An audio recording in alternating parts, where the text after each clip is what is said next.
Would you burn your mouth or never eat pizza? I couldn't give up pizza. No.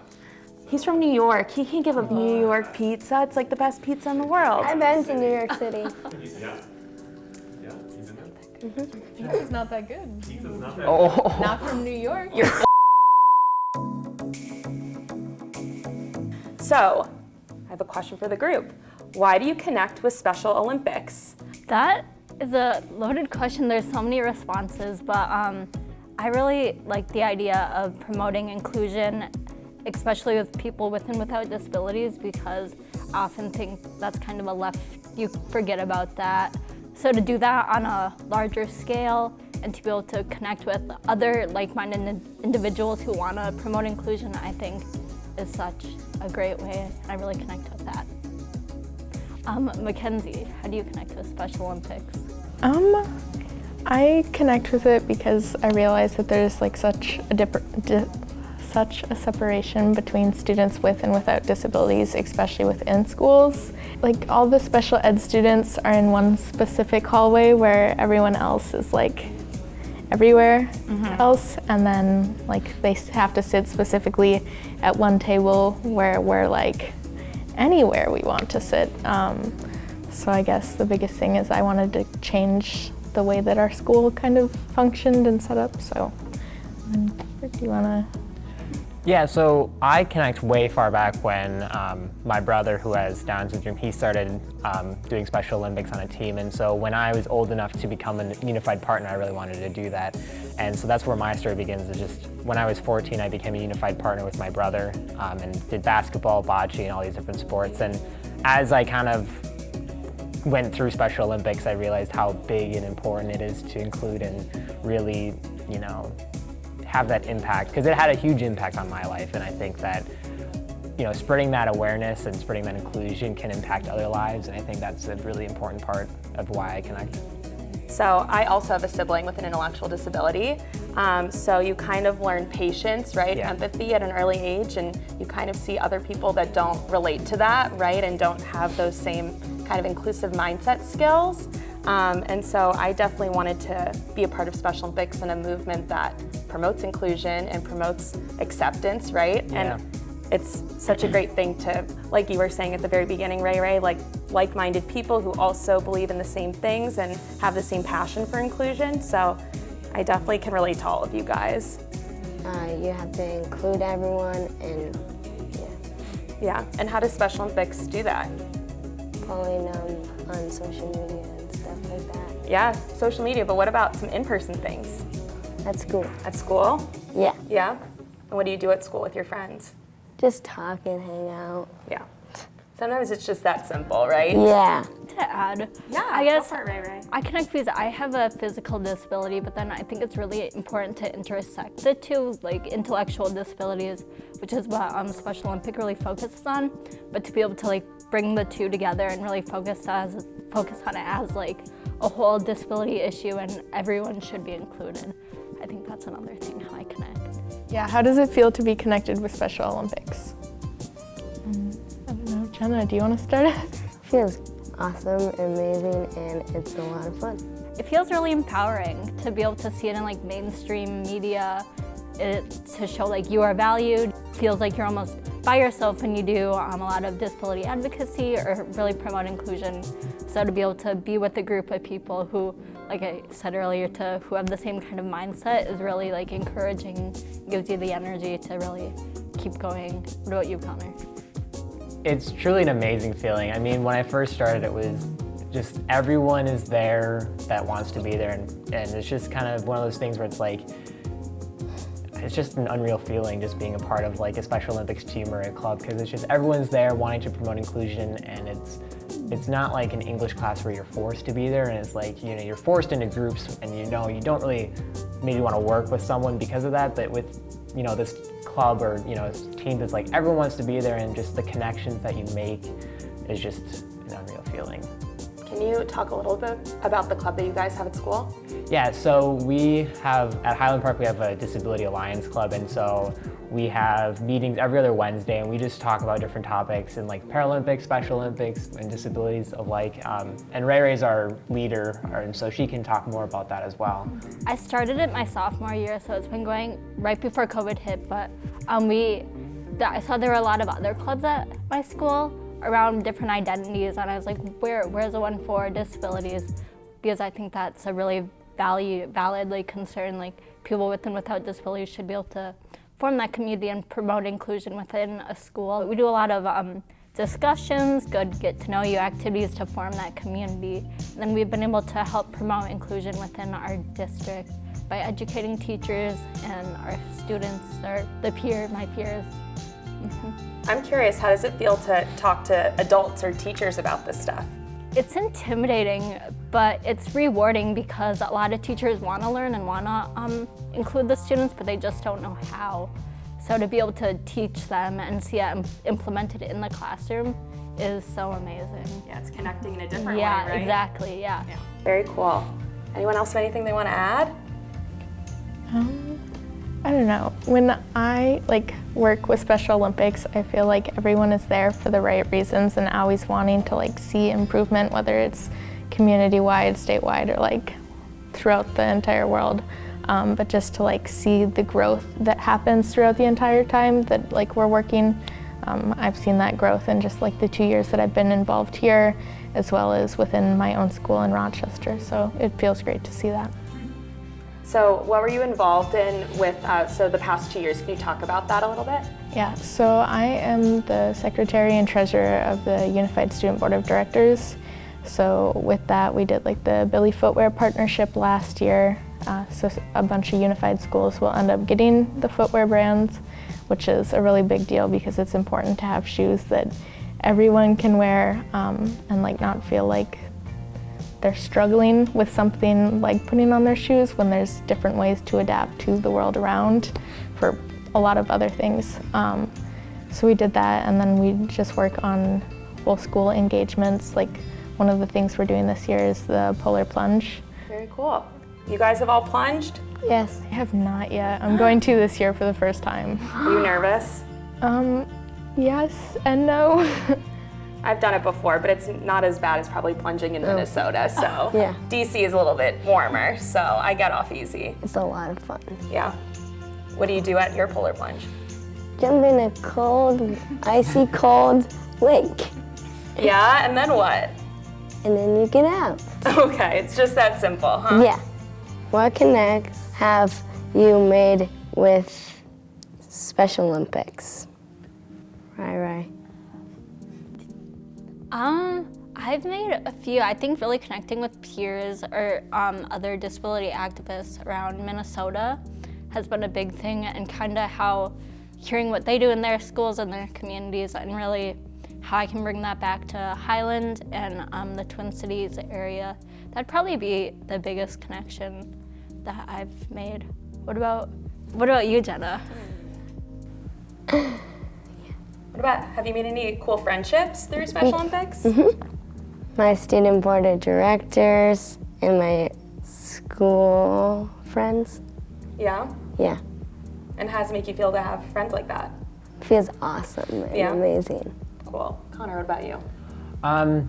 Within sports, Special Olympic sports, there's a lot of connections you can make, and part of it starts, whatever sport you join, so bocce ball or basketball, you have that team connection and your partners, and then there's also the whole general team with different sports, you have those connections, and then when you go to different events and states, events, you make the connections with other teams, which is very cool because you hear very interesting stories and you meet very interesting people and different backgrounds, and it's very, it's just very interesting what different teams are doing for sports and, how they practice and how they play, and really the competition level and how everyone's so dedicated, and then at the end it's just kind of we're all here for the same reason. And I think just the different level of connections that you can make is just endless, especially with the student board of directors. There's different connections with schools and how different clubs do different things. And again, with the sports, just the different levels of connection with the teams and different events. Yeah, because it's like 40 of you guys on the student board, right? Yeah. And you guys are from all over the state. So Yeah. different parts of the state look different, right? Yeah. Yeah. It's pretty cool. I've definitely built a lot of connections specifically through the board and worked with kids from places that I haven't even heard of, to be quite honest, which is great because I didn't know that we had as many unified schools in Minnesota that we have. So just getting to hear the perspectives of all the different students and then getting to bring that back to my own school and kind of re-emphasize those ideas and create new things. Who hasn't asked a question yet? I've not. You want to go for Okay. Why do people connect with different causes? So I think people connect with different causes, and there's many reasons. Part of it is trying to spread awareness and inclusion through unified clubs. So they may not know about the sport background per se, and they join a club at their school just to promote inclusion. And then there's also backgrounds where, joining a sport like my brother did. He joined basketball and bocce ball because that was a program. Special Olympics had a program where he could be involved in sports, and at the time, there was nothing similar to that, club baseball or club basketball. Jacob, my brother, he may not have been able to join because of his disability, and so Special Olympics created that community for him to join. I think that's another cause too, and I think both of those have the same, kind of meaning where it's inclusion community, and they're just different ways of going towards that. You agree?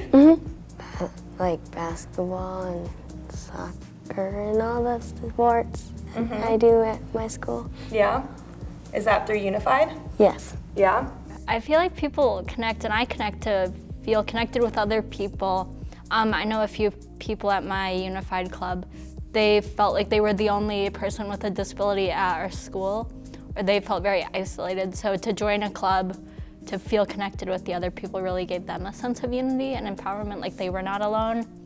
And then I think also I join different causes to learn and really empathize with others, to kind of hear where they're coming from and how I can be an ally to them and really support them with whatever they need. I feel like I agree with you a lot on how people join different causes so that they can learn about them and educate themselves, and I feel like that's really important because if you're going to be fighting for something or wanting to learn about something, it's good that you actually know the history to it or why it's important or how it relates to the world in its own. But I feel like people also learn about different causes or get involved with different things so that they can educate other people about them, because I feel like a lot of people don't know about things unless they've heard about it from a peer or from social media. So. Do you feel that way about Special Olympics, that people don't really understand Special Olympics until they learn about it or get involved in it? Yeah, I mean, I feel like for myself personally, I didn't know that the Student Board of Directors was even a thing. I didn't know I could get involved with Special Olympics as young as I have.